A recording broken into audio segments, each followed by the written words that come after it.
Say, kids, what time is it? It's kind of like watching TV, but, in your car. Like the intern, Jay Stevens, it is Thursday. Time to wake up.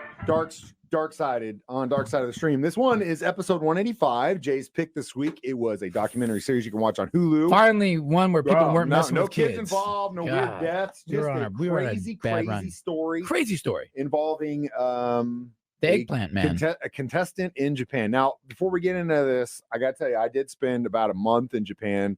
The last part of my college education year was kind of my senior trip, senior present kind of deal. Unbelievable place. I would do anything to go back there. I could talk about it for hours if you want to, but we got something else to talk about. The reason I bring it up is Japanese television. And this was, when I went, was at least 15 years ago, maybe a little bit longer, something like that.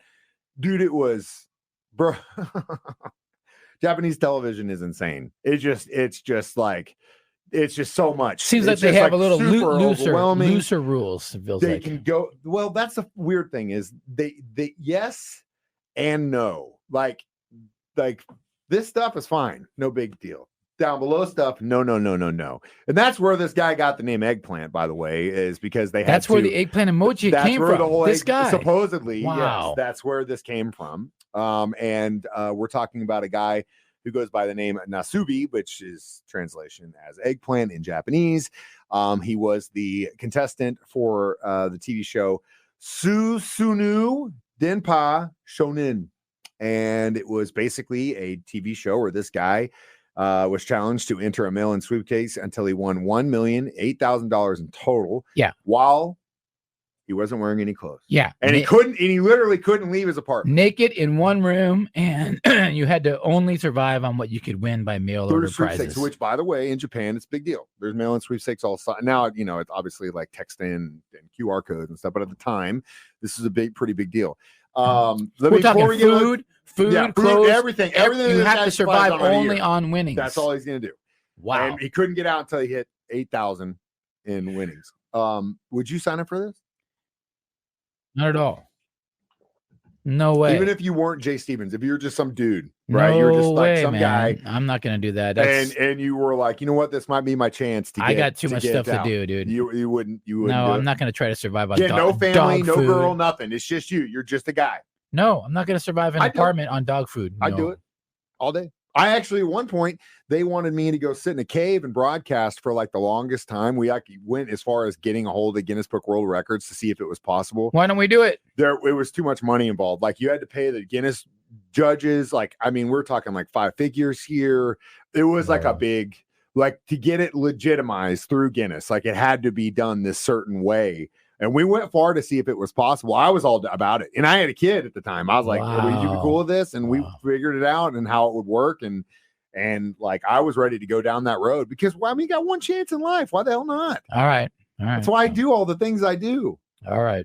Well, I'm not going to sit in the room and eat dog food. Or crackers that the producers give to you because they feel sorry. You're literally starving. Yeah, this dude, but he ended up figuring it out. Well, he ended up figuring out. He got lucky, I think. Again, the producers helped him a little bit. He started winning. Winning a little bit, and then the public starts watching. Oh yeah, because the whole thing was live streamed. That was the crazy part. And we'll get to that next. Dark Side of the Stream on 104.7 The Cat.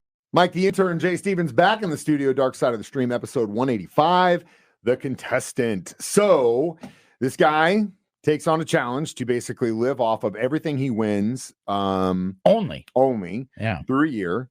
And he basically starts out, he had nothing, like literally nothing. No naked TV, in a room. Yeah. No telephone. And a camera's filming him the whole time. Yeah. And the funny thing is like I think the first thing he won was like soda or something. It was like a sugary drink. So excited. Which like the elation, I don't know. I know you probably never spent any time out in the backwoods for a long time. Everything he won, he was so thankful. Oh my gosh. I can relate to that because I have been on 5-7 day floats and stuff where you're out in the wilderness and you can only plan for so many things and you think that you've got enough gear and you never do. You never have enough food. And by like day 2, day 3, you're like literally, or not towards the end, like the last 5th, 6th day, you're like starving because you're like, dude, okay, there's 5 of us. We got 1 can of clam chowder left. We got this kind of half-eaten thing of rolls left, and that's it. And so we all split it between 5 guys. You know what I mean? Bro. It's awful.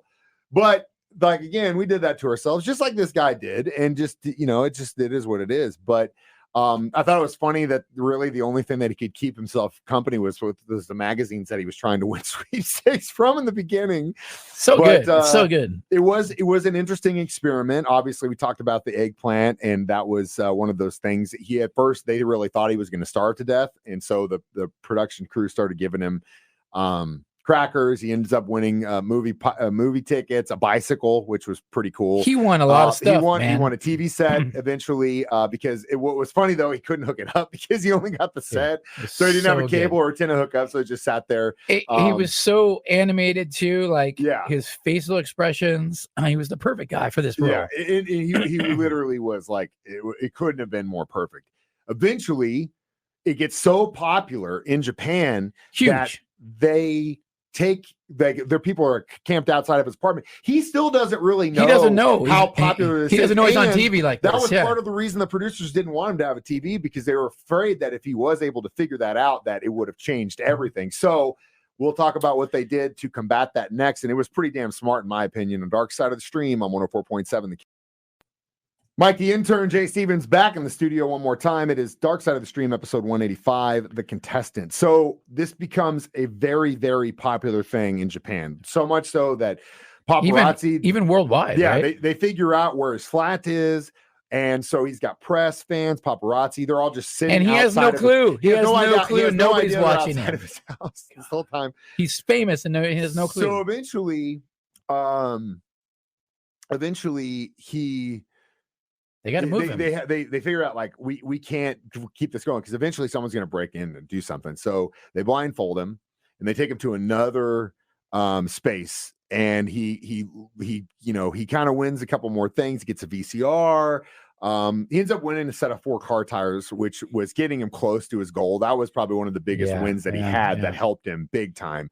And that was after 335 days of starting. So you got to keep in mind, sitting in a room for that many days, 3 months left, 9 months in, he finally gets to that part. And so, which was insane. And then the ordeal kind of comes down where eventually they take the blindfold off, the walls come down, and he's essentially just like, they moved him to a stage of people. They moved him into the stage. Incredible. And it was incredible. I cannot commend the producers for understanding that sometimes in life, when it comes to things like this, you can do a lot of planning, but you really have to go with the current of the river. And them being willing to do that and being able to be fluid with the decisions they made. And there's a lot of luck involved in this. Can you imagine this guy's mindset when he's been isolated for almost a year? Oh, I'd have to be in and then the walls come down and there's a huge crowd and he's famous. It's like the crazy, his face was like, what is going on right now? It had he's naked, what's going on? Yeah. Just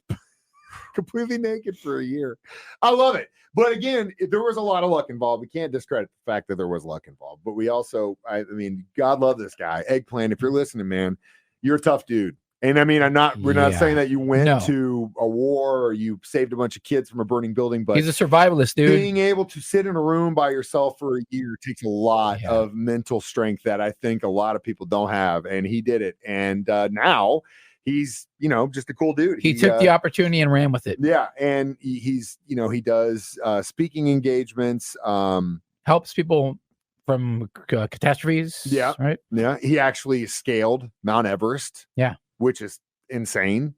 And again, he actually is, I believe, a Guinness World Record holder and survived on competition winning. So they ended up letting him use it that way. It wasn't like an isolated thing, but being able to survive on nothing but contestant winnings, even though the producers were giving him crackers, which where's the asterisk there? Either way, we'll come back with our review, how many eggplants this documentary gets next. Dark Side of the Stream on 104.7 The K. Mike, the intern, Jay Stevens, back in the studio one more time. It's Dark Side of the Stream, episode 185, discussing The Contestant on Hulu. I give this a solid 4.5. Oh, yeah. Eggplants, if not 5. I was entertained the whole time. 4.5, 5 eggplants. And it was quick. The whole reason the eggplant is the emoji now for the dong is from this guy. That's what they were covering up his nakedness with was an eggplant. Which it and also, now look, now everybody sends eggplant pictures. If you look on the Wikipedia page, and they explain this a little bit, it also has to do with his face, kind of. Like he has a very interesting, long, very weird face. Yeah. Well, not unlike some of the samurai dudes that you see from all the Shogun eras and stuff. Like he's got that real long jaw, square face, and really could have turned into maybe some sort of actor. But at the end of the day, what a cool guy. Great documentary. His occupation is listed as comedian. A hidden gem. It was a hidden gem. Man, every once in a while we find a great one, man. I love it. So in that vein, we're going to get a little bit serious because the next one is a documentary, but it's just one, but it talks about how in the hell would you escape North Korea? Oh, how would I escape North Korea? How would you escape your North Korea? It's a documentary called Beyond Utopia, and it is on Max. So watch that, and it's a bunch of footage about them getting the hell out of a very scary place in Northern Korea and how the hell they did it. Either way, Jay Stevens, Mike the Intern, we do this 9 a.m. and 6 p.m. on our shows. You can watch us do it live on Facebook every Thursday at 9 a.m. or YouTube at 9 a.m. or download these as a podcast on our 104.7 The Cave app. I almost called him Ned Reynolds, but it's actually Jay Stevens. We're not far off in age. It's just been a long day. Either way, I'm Mike the Intern. This is episode 185, Dark Side of the Stream. We watch movies, documentaries, so you don't have to.